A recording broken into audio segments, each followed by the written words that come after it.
guys? Today we're going to talk about how to pack a cooler when you have an away game or competition. This is paramount if you are an athlete and you need fuel. You don't want to rely on what your team is providing or what the race is providing after. Could be for various reasons. Could be that you don't like the food, or maybe you just don't want to wait hours to get to the food after the game is over. So you always want to have food on hand so that you can have before, in between games or competitions, and then immediately after. So we're going to talk about how to pack this cooler and what are the essential ingredients that you need in your cooler. So first things first is you need water. So water makes up about 70% of our bodies. So we're going to be sweating out a lot of water when we are training or we have a game or a competition. So what I would really recommend to do is to work with a sports dietitian to figure out what your sweat rate is. And you can easily figure that out just by visiting my blog and go to how to calculate your sweat rate, and it'll tell you how to do it on there. But if you're not sure, you can certainly send me a message, or like I said, just work with a sports dietitian to figure that out so you know how much water you need to be drinking. The other thing that you need to worry about is electrolytes. So if you're not using an electrolyte supplement, like a little packet that you can add to your water, then what you really want to do is make sure that you're stocking up on high sodium foods. So my personal favorite is olives, or you could do pickles. These are really high in salt. So for 2 tablespoons here, we have 270 milligrams of sodium. And so to put that in perspective, most people need somewhere between 500 to 1,000 milligrams of sodium per hour. So, to have just, probably about 2 olives, you would be meeting, just a quarter of your sodium needs.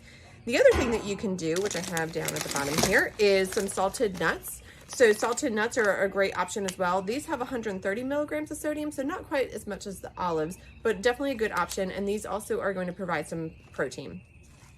You also need some quick digesting carbohydrates, and a good source of that would be fruit, and that could be fresh fruit or it could be dried fruit. So I have a combination in my cooler of fresh fruit, and I also have some dried fruits in here as well. My favorite is dried mango, or you can also go with raisins. There's plenty of other dried fruit options if you don't like either of these. But I will say that the raisins are not dusted in sugar typically, so that might be a preferred option for you. Now, we also need protein, and I would suggest combining your protein with some type of grain source for carbohydrates, because grains are a little bit more slower digesting than a fruit would be. So fruits are quicker digesting and grains would be a little bit slower digesting, but that's a good thing because it gives you a steady flow of energy throughout the day. So what I have here are some bars. I have a Kind bar and I also have a Cliff bar, both of which are really tasty. There's lots of different options with these. And the nice thing about this is you can actually cut these up into little bite-sized pieces, so then you're not eating the whole bar, and that might just feel like it's a little too much for you. Now, I also have some meal type foods in here as well, so you don't want to forget that. I have a peanut butter and jelly sandwich, and this is something that's a little different. It's French toast that I made, and you can also cut this up into some bite-sized pieces, and you can bring a little cup of honey or peanut butter, or you could do some maple syrup to dip the French toast in, but both of which are going to give you a combination of those quick digesting, slow digesting carbs, as well as some protein. And this is all you need to do. Just throw a bunch of different ingredients into your cooler that fits the bill, and then you're all set to go for your travel game or competition.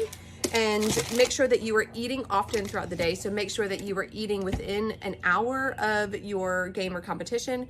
If you have multiple games or competitions throughout the day, make sure that you are eating in between those. And then you're also eating within ideally 30 minutes after you finish your game or your competition, and you're topping it all off with water. So if you need more help with this, you can just simply go to the link in my bio, or you can visit my website and download my free report or my free tip sheet on how to fuel your body.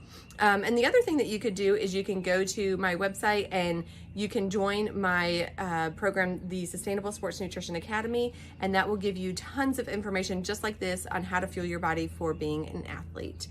Thanks for watching, guys, and please don't forget to like and share this video.